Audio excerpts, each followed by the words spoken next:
There's no such thing as bad weather, only bad clothing, or at least that's how the saying goes. But anyone that's been here to Wales will know that's not entirely true. But wearing the right clothing will make your cold rides that bit more comfortable. So here's GCN's guide to winter clothing.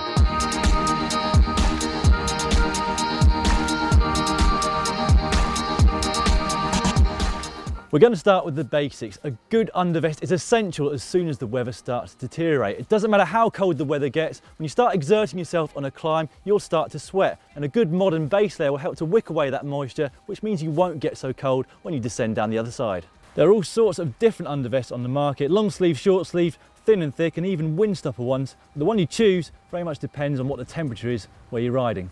What you wear on top of that base layer, again, very much depends on what the weather conditions are like. If it's not coming down towards freezing point, then you'll probably be all right with just a good base layer and a good winter thermal top, probably a windstopper. However, if it does get down towards freezing, you might want to put a couple of extra layers on, maybe a jersey or a smaller long sleeve jersey, but make sure they've got long zips so that if you do get too hot, you can start to let some air in. Those extra layers will trap air, which will aid your insulation. Something which we definitely recommend is at least putting a gilet in your back pocket, and preferably a full-on rain cape, because it doesn't matter what the conditions are when you set out, you never know when that might come in handy.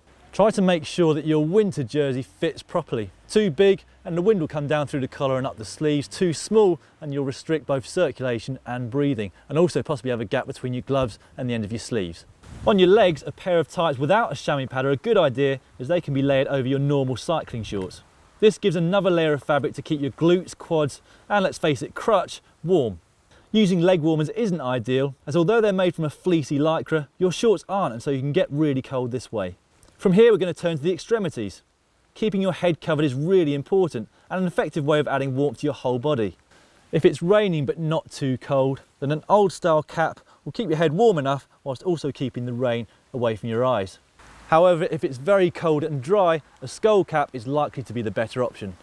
Gloves can be really tricky to get right, but often problems with cold hands start not with the glove, but what you're wearing on your body. If your core is warm, it's easier to keep the blood flowing to your extremities. That said, a good glove is still essential. The gold standard is for warmth without bulk, and for this reason, the modern windstopper fabric is perfect. If it does start to get really cold, then again, layering is your friend. Try putting a thin pair of gloves on with your windstopper ones over the top. If it's wet and cold, then it's much harder to keep your hands warm, but the best are modelled on diving gloves with thick neoprene that works like a wetsuit. Finally, feet can be an equally tricky proposition. It's very easy to lose feeling in your toes. Neoprene overshoes are great, but we've also had great success in layering a thin pair of these with a waterproof pair over the top. Riders often make the mistake of putting on thicker socks, but this can limit the circulation, so it's better to layer the outside than the inside. This last point is a little bit of a luxury, but having different lenses will help your vision during winter rides. In the summer, of course, we have shades on, but in the winter, we can have all sorts of different types of lenses. So now you've got it sussed and you've spent a small fortune down at your local bike shop, so there's no reason not to brave the elements. I can't see myself. Let's have a look. Riding in heavy rain is something almost all of us have got to do at some point.